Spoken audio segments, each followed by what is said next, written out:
I'm your I'll be the host for tonight's chair. And today I have the absolute pleasure of hosting a brilliant female writer, Jessica Carmichael, who'll be sharing insights into her writing journey and her debut novel, The Full Picture. Now, for those joining us live, please feel free to drop your questions in the comment section. We usually get to them. Now, welcome once, Seka. Yes. How does it feel to have two nationalities, like have being a Bajan and Ghanaian? Yeah, that's a great question. I always say it's like the best of both worlds. Um, I say that you get plantain on both sides. Good food, good culture, and they're obviously so deeply connected because of the slave trade. So it's nice to see the ties connect over history and over culture, the similarities. It's really not that different. There's actually a beach in Barbados called Accra Beach, which is, little things like Oh, that make me feel very connected and close to both cultures. oh, that's lovely. But how are you a Bajan and Ghanaian? Is it true family? Yeah, my dad is from Barbados and my mom is from Ghana, so similar to Robin. Oh, oh, we talk about that. Take that. Yeah. I started going to Ghana when I was like 22, and I would just go back and forth since then, and really getting to know the culture from you know, on the ground experience. I grew up in like a Ghanaian community in Toronto, so that made me very close. That's lovely. You say you were a published sports journalist. Mhm. How do you combine that with writing? That's a good question. Have taken a break from it. It was mainly when I was in university that I did it. I was my school sports journalist, and then I also covered like the governing body of sport. So in America, it's like the NCAA. In Canada, it's called U Sports. So I did some coverage for them as well. So covering university teams across Canada, and I think the big thing that stuck out to me was that I loved the storytelling. I loved like having doing the profiles on athletes and learning about their backgrounds and what made them, motivated as an athlete way more than I loved doing like the game coverage or the Uh, stats and the sports. So that's kind of what pushed me to then, So write it's more like fiction. you're a sports person yourself. I was, and I kind of like dibble dabble now. Like I grew up playing sports. I played soccer, I played football, I played Oh, rugby. I also play soccer. Yeah. I have my I'm a jersey sports on girl too. myself. That's wonderful. But aside from being a writer and a sports journalist, what other creative do you do? Yeah, I am a film photographer as well, so that's my other passion. Ooh. Similar again to Robin. I Wow. I dabbled in it like for fun, but I do think it's something that I want to take a little more seriously this year. I really love capturing film. I think it is like such a romantic medium. You get one chance to get the shot right, Yeah. and it can make such beautiful imagery. So I really love to capture, especially love stories and romances through film. That's very impressive. That's very impressive. It's like we have something in common and I love that. Yes. You said you like or you're passionate about reading stories that depict a wonderful. What are some of the stories you like to read? I mean the Yeah. books. Yeah, I'm a big fan of young adult stories, hence like why I wrote one. I grew up reading so many young adult stories, but I never saw myself in any of them. I always, enjoyed the maybe the drama, but I didn't relate to it. So in 2020, once I graduated university and more diverse fiction was becoming more popular, I decided to start reading those stories. And so some of the stories, some of the authors I like are Christina Forrest. I think Bolu Babalola. She's a really good. She's a bit of a new adult, young adult, but Uh, they really have like young people at the forefront making messy decisions and falling in that love and learning about themselves. that's nice. Let's talk about your writing journey. When did you actually start writing, and when did you realize you wanted to take the writing seriously? And how has it Yeah. evolved since you started? Yeah, that's a good question. I think again, 2020 was that big year for me. That's when I started writing after my first trip to Ghana. I was like, this is life changing for me, and I feel like I need to write it in some way, shape, or form. But I don't think I started. have it's been like many versions since, many iterations of the novel. And it's grown so much, and I've been in like mentorship programs and with working with like an agent, and that's really shaped it to become as polished as you see it today. So it has actually been like 5 years since you started. Yeah, it was, yeah, 5 years in the making. And when did you write the full picture? Throughout that whole 5 years I was writing it. So you took 5 years to write full picture. Yeah, I did, to like just to really polish it. It's really it changed quite a bit from the beginning of what I thought I wanted to write, and then it's now more of that coming of age, really finding yourself story. That's where I landed. Let's talk about the publishing. Okay, so when I first finished, I actually went to a mentorship program called Smooch Pit, which is a really good, especially if you're a author of color and or a writer of color. They do diverse romance stories, and I had an amazing mentor. Her name is Basayo, and she has a very amazing book called Till Death that has come out now. But she helped me to polish it and then go on to, then sorry, so I could submit it to agents. And I submitted it to a bunch of agents, and then I got an agent and we worked together to polish it again. You will realize like writing a book is polishing it and editing it like many, many, many times. Yeah. So she kind of brought me to think about things like, how do we bring food into it a little bit more? How do we bring culture into it a little bit more? How do we get her to really, go through a journey and make sure that every single thing that she's doing is propelling her to the goal that she's trying to reach. So I really credit my agent at the time for helping me, polish it and getting it in the right like shape. And then we went on submission, which is a process of submitting it to publishers for Yeah. publication. And that did not go so well. And that was very Oh, hard because, tell us about yeah, it. yeah, I will. So like everybody either would say, we love the writing, but we don't know how to market it, or I don't relate to it, or it's in the middle of romance and coming of age. Like we don't know Yeah. where, you know what I mean? And I also at the time, unfortunately, I didn't feel as if my agent was like promoting it in a way that I needed. I think if you were in publishing, you kind of know there's a lot of rejection. There's a lot of rejection. And if there's one person that should have your back, it's that agent. The I, agent sends it to publishers, and then I had about maybe 14, and you wait for them to get back to you. So they get back to you at different times. how long And did that take? I think I was on submission for about 6 months. And then I actually ended up just pulling it, and I said, I'm going to do it myself. And that is what I did. And I published it by myself through my publishing company. And I, parted ways with that agent. Oh, you have a And publishing company. yeah. So if you didn't know, Hibiscus Press is actually my publishing company, and I published this book all Wow. by myself. I was super, super blessed to have received a grant from the city I lived in at the time, which is called the Edmonton Arts Council. And they read my novel, and I told them what I wanted to do, and I won $25,000 to bring it to life. So that is Wow. how you see it today. I was able to then hire a really good editor. She is a past editor from Simon and Schuster. Her name is Mina, and she did a really great job of making sure it's all professional the way that you see it today. So yeah, Wow. I guess what the journey is understanding when to walk away, when to advocate for yourself. It's kind of similar to artists that go independently. They have like a Oh, label, and then maybe they go independent. I think Chance the Rapper is like an example. wow. It's similar for like that for me. So I felt like that was a best decision for me, and I'm so happy that I did, because now we have what you see today. Wow. That's very good. So when did you actually publish this book and how has it been doing? Yeah, so December 2025, it came out on the 1st. So it's been, I guess, 3 months, 4 months.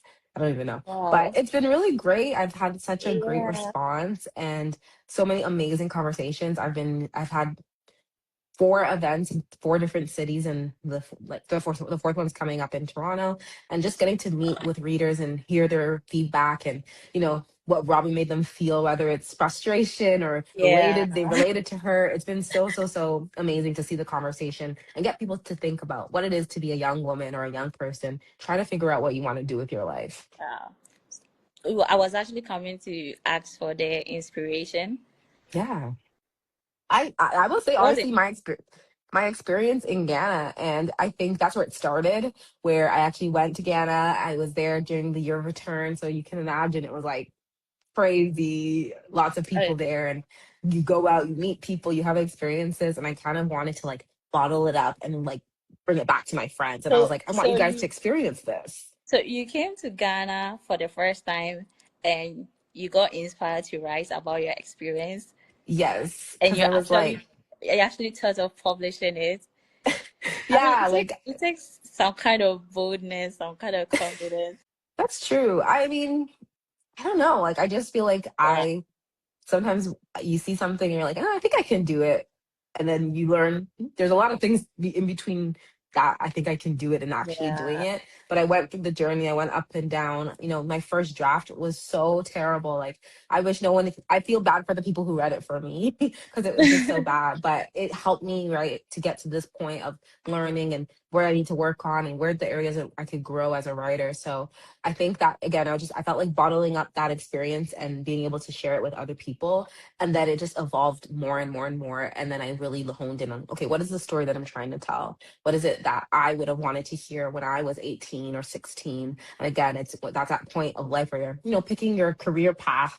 Even though it's not permanent, you can switch at any time, but at yeah, that moment it feels very like, this choice, it's such a big yeah. choice. So I wanted to inspire young readers to feel like they can be empowered in their decision making. That's very amazing. So give us a brief description about the book. Yes. Okay. There it is right here. So this is the Yeah. novel. It's the full picture, and it is about a girl who goes back to Ghana for the first time since her mom's passing. Mm. She had previously been going back for like her summer vacations with her mom, but her mom passed away, and she didn't get to go because she was estranged from her family. So she's going for her grandma's birthday party, which just so happens to be during December. And she's reuniting with her family and learning about who her mom is because her dad doesn't talk about her, and she's very curious about her. She wants to know about her. She wants to know who she is, where she comes from. While she's there, she meets two boys. One is her grandma's neighbor, and he is this very free-spirited guy who's creative and is a photographer, and he's kind of everything that she's not, but secretly kind of wishes she could Yeah. be. And then she meets his family friend who is visiting from the same place she's from, which is Canada. And he's like this pre-med student, very structured. It Yeah. feels like he's the right guy on paper. So she gets torn between the two, all while trying to learn about who her mom is and then also navigate what it is she wants to do in university because she's currently in pre-med as well, but not doing so well. So that's kind of what. You kept mentioning as well as I mean, you kept connecting Ruben to when I asked about you. So was this actually about you? Yeah, that's a great question. Everybody asks me that, and I totally get why. It is self influenced for sure. Like I am inspired by my own life, but it's not my own life. I did not study pharmacy. I did not, have these Yeah. kind of exactly the way that she went through it. But I do think my life inspired this story, and I think that when I started, I was trying to mirror my life very Yeah. closely. But I realized that sometimes, because our life is not finished yet, it's hard to write the story as you're going through it because you don't know that end goal of a character of your life. So when you kind of separate your life from the narrative that you're trying to write and give that character motivations, goals, and dreams, I feel like your story just becomes stronger. So So I had to kind of pull apart from me. So there's still parts of me that linger, but I've pushed her and propelled her to become a her own person, if that makes sense. so we understand the book was actually inspired by you and Ruben Yeah. is actually you. What about the other characters? Are they the Eh, people they are are they inspired by boys I met, but they're nothing like them, if that makes sense. Like I met them it was actually at Detty Rave, and it was like, yeah. oh, like, but they were just like the jumping point. I just created a completely fictional character after that experience, if that makes sense. Well, I got the opportunity to read the book, and some of the scenes were very emotional, some were very loving.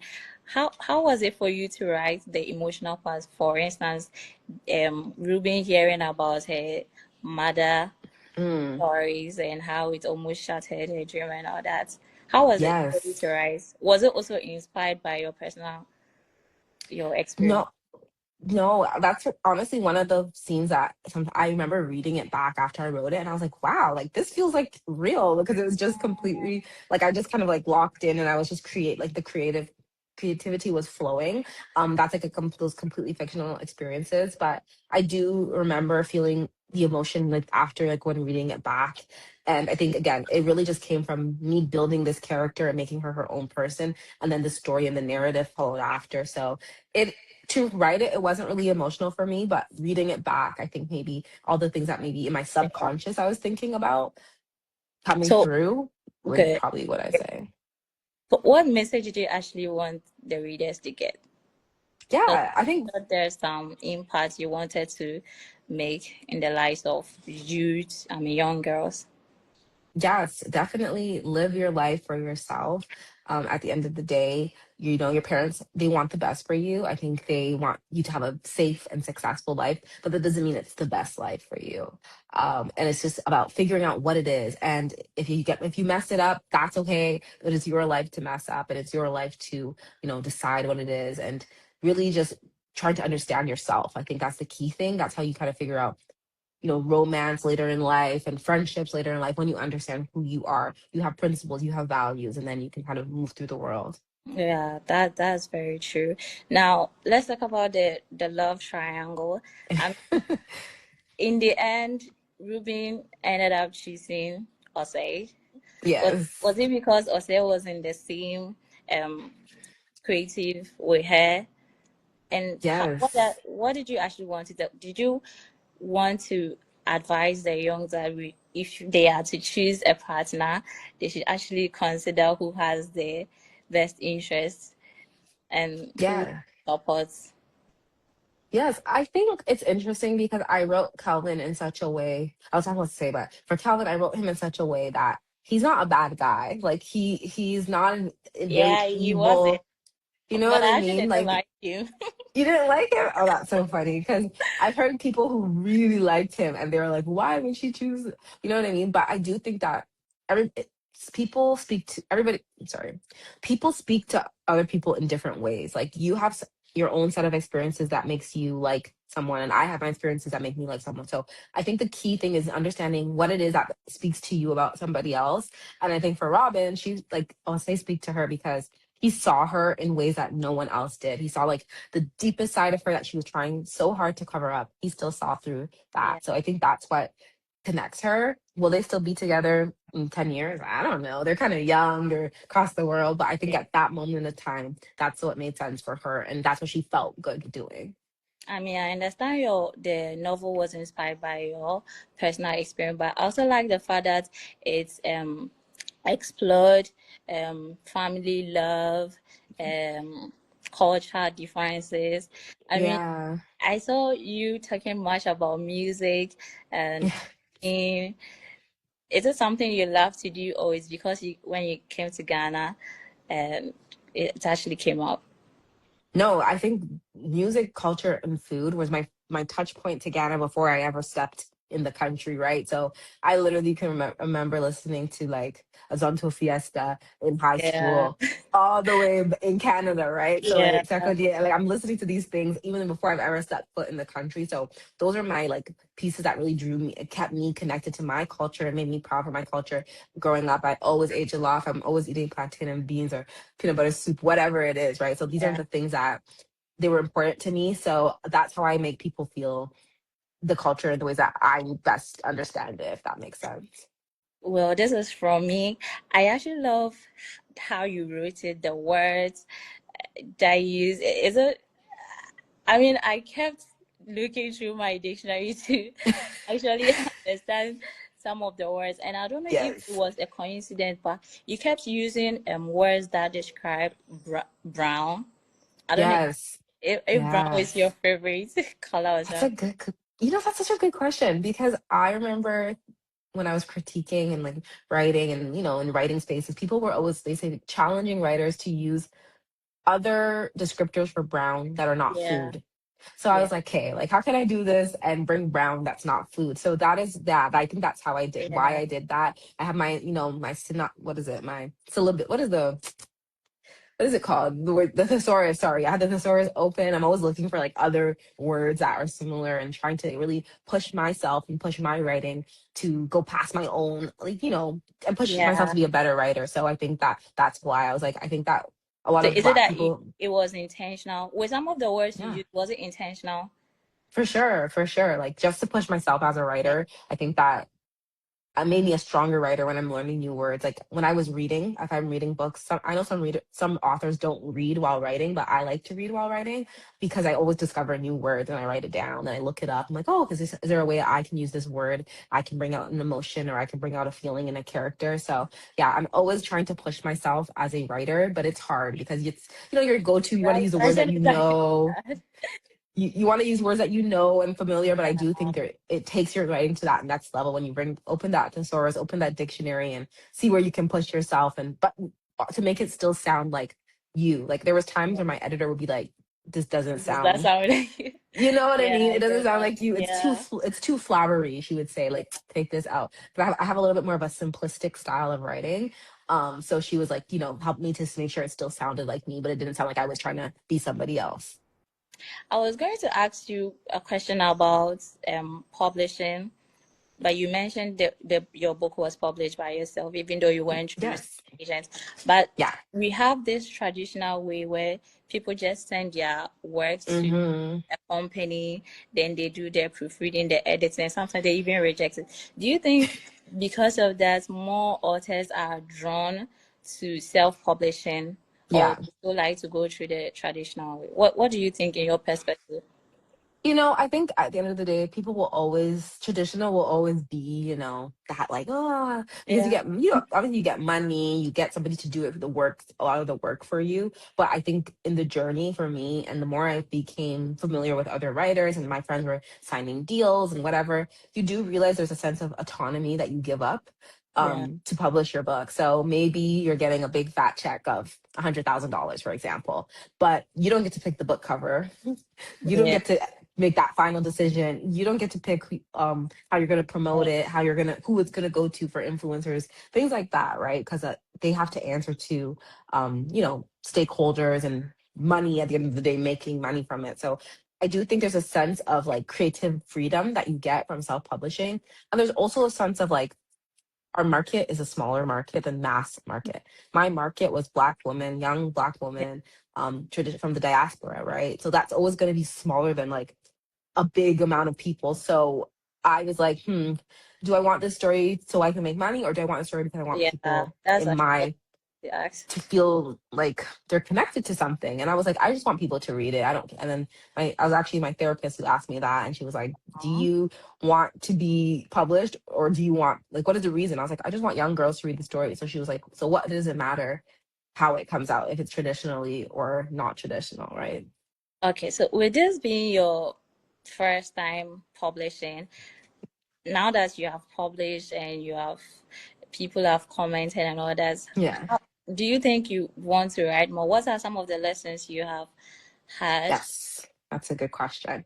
Okay, in a publishing point of view, Yeah, it's literally not done until it's like the 2 weeks before. There's always things you can yeah, change and add. So remember that. I think for me, the biggest thing is I have an audiobook. A lot of people don't know that. So I have an audiobook as well. And it's an amazing Ghanaian American narrator who recorded it. And she did such an incredible job.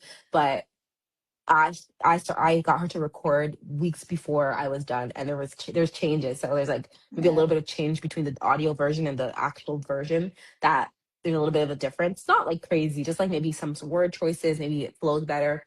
I think I would have waited to record the audiobook like closer to the publishing date. That's like one thing on a publishing point of view.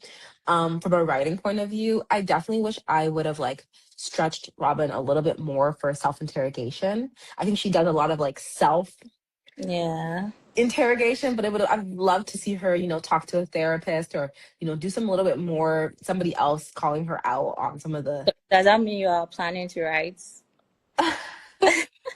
Not Are for you Robin. Not for Robin. okay? I think her story is closed. But That's I would have liked to see her speak to a professional because she's been through a lot. I think she had a lot of trauma and she was kind of like, yourself. like, you know what Is I it mean? So Robin in the book or Robin as yourself?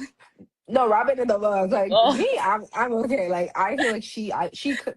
I guess from what I know, she could have benefited from speaking to somebody who would have just been able to kind of. I think the one person that does that is Amma. Amma is that kind of like grounding person.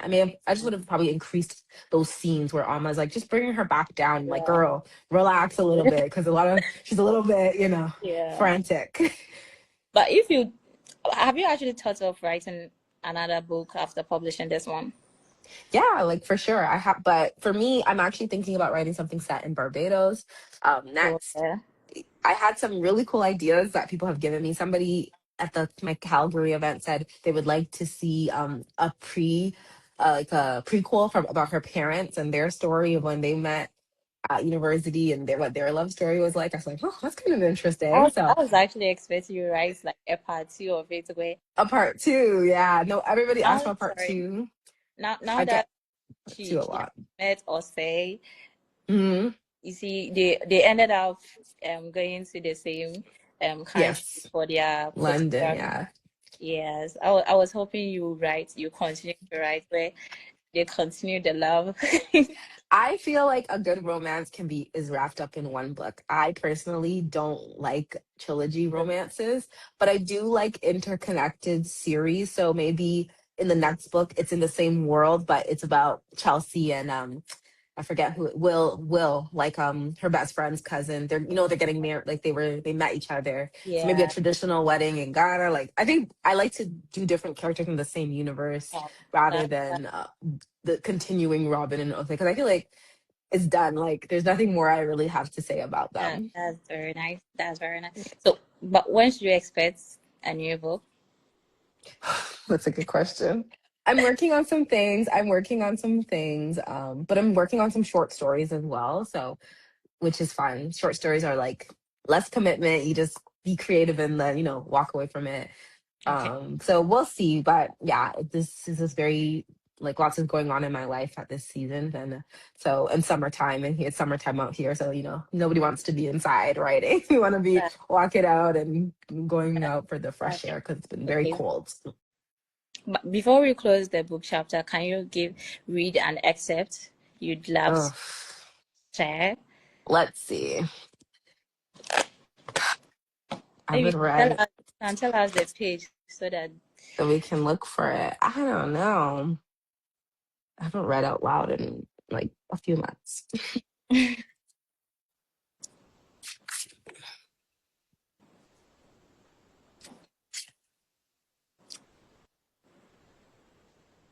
Okay, I'm just gonna go from the beginning. I'm just gonna go oh, from the beginning. I think that's fun. okay. Okay. I don't know why I thought learning my mother's native language while flying 35,000 feet in the air would be easy. Sure, I passed French with flying colors in high school, but it wouldn't have been possible without a whole lot of Google Translate. I slammed shut the beginner's guide to tree just as the plane dips, starting its descent to our destination. From my aisle seat, it's hard to make out the details of the city below, but I reach within myself, searching for a feeling that proves my body knows where I am. A sense of deja vu that can confirm that I've been here before. Instead, I only feel the plane's wheels hitting the tarmac with a resounding thud. Ladies and gentlemen, KLM welcomes you to Accra, Ghana. The local time is 9:45 and the temperature is 33 degrees. I know many of you are returning home for the holidays, and I sincerely hope you enjoy your stay. On behalf of KLM and the entire crew, I'd like to thank you for joining us on this trip. Now, do you want more? Yeah, thank you. And I actually have a few questions to ask. So you actually featured tree in your Yeah, novel, but do you actually know how to speak tree? I I don't. I unfortunately don't know, but my auntie did a really good job helping me with that out. And Okay. then my friends as well. I have a wonderful, amazing friends, Bene, and SAA. They obviously they speak Ewe, but they know Tree. And they helped me to make sure I got the as much accuracy as possible. They sent me voice recordings, everything. Uh, So I'm working on it. I'm working on it, but you I unfortunately should, do not. because for you to write a full book about your experience in Ghana, it means you really love to I do. learn a lot about it. So I think you should. Yeah, I'm trying. I'm trying. You see, I say cra cra, like it's very small. That's very good. Thank you for reading the book. So where can they actually find your book Yes, you can get it in Ghana at City Reads, which is like obviously the best bookstore in Accra. to read? Okay. I think on Instagram, Books en route, Books ENROUTE. Oh, you have an April event. 25th in Toronto, yes. Tell us about. At it is it's called In Conversation with Jessica Carmichael, and I'm exploring the full Oh, picture with a local Ghanaian Canadian. Her name is Anna Akoto. It's oh, at 5 p.m. It's at a different book list, which is on Bathurst Street. I think it's 33 Bathurst Street. And there's gonna be some food. I'm gonna get some buffro. We're gonna have some drinks, some food. We're gonna chat. We're gonna talk. We're gonna rant what we like about Robin, what we don't yeah. like about Robin. Bring it all. I'm ready for it. So it'll be Hope it's similar going to to what I be did. extreme so that hope it's going to. Is it going to be? Probably not. Oh, why? What Because I about mean, that? Did you not I think did a about that? similar one in Ghana. I did it at the Ian Nancy Library, so you have to Yeah. be there because that was a really good time. Oh, sorry But when about I come that. back, I'd want us to do this short game at this yes. podcast. Mm-hmm. I have my sheet. Okay, I'm nervous. Oh, you don't have to be. That is just about who you are as a writer. So, are you a morning or a night writer? Night, like 2 a.m., like very late. Wow, what?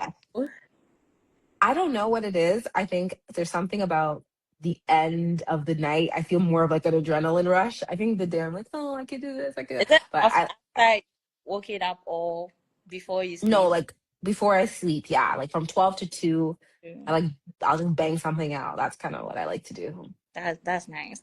Are you a pen and paper or a laptop writer? Laptop. I'm so sorry. I Oh, do you not don't write have to. writing. There are actually I people who like to write on pen. I'm sorry, on paper. don't like it. I don't like how it feels. It's fine. It's fine. Are you a pantser or a floater? Oh man, I used to be a pantser, and then I started taking this seriously, and I'm like extremely plotter. It will Well, not.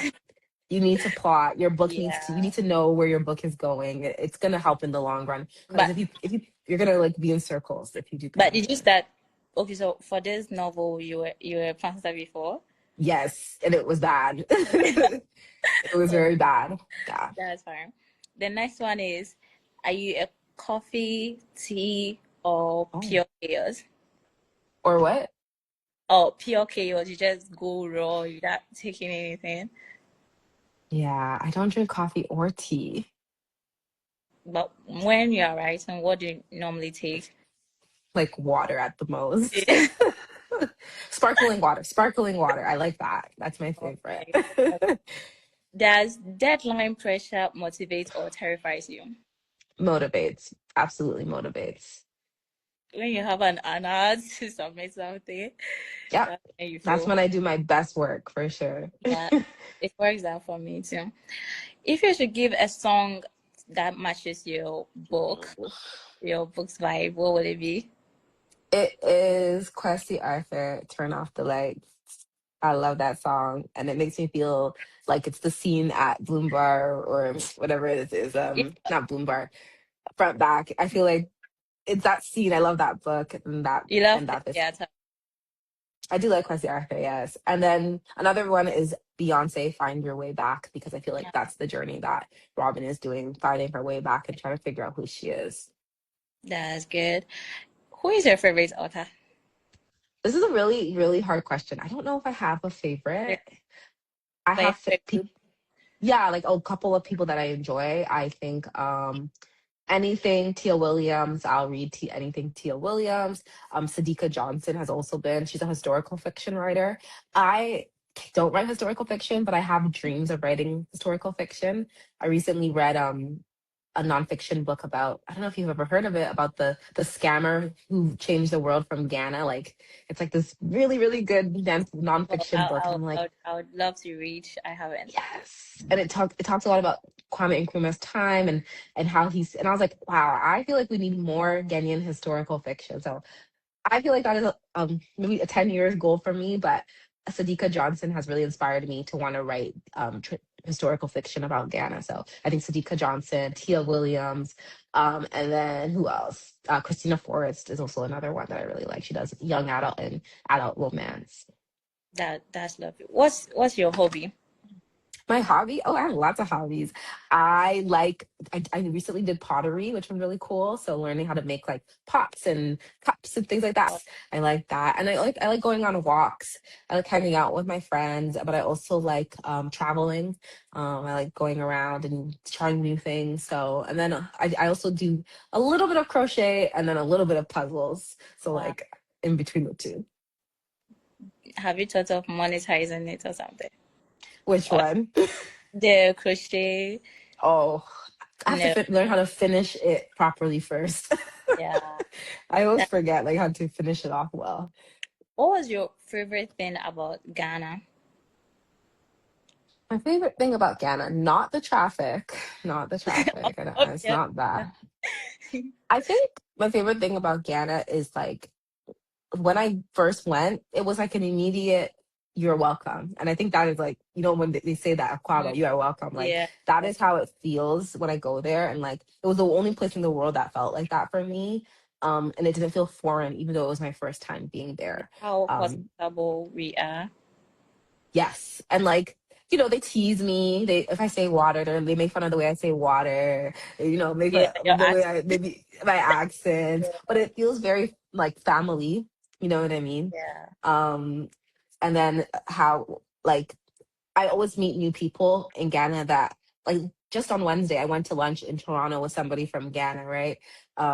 Shout out to Joseph Inti if you listen to Sincerely Accra, he's the best. So I feel like I've connected with so many people who are like always so willing to like, get to know me and to share their lives with me. So I'm Yeah. really happy. It's very hospitable. Now, before we wrap up, to the girls who get it, and Yes. to we, the young writer, what do you have for us? Take your craft seriously. Nothing changes until you will it to change.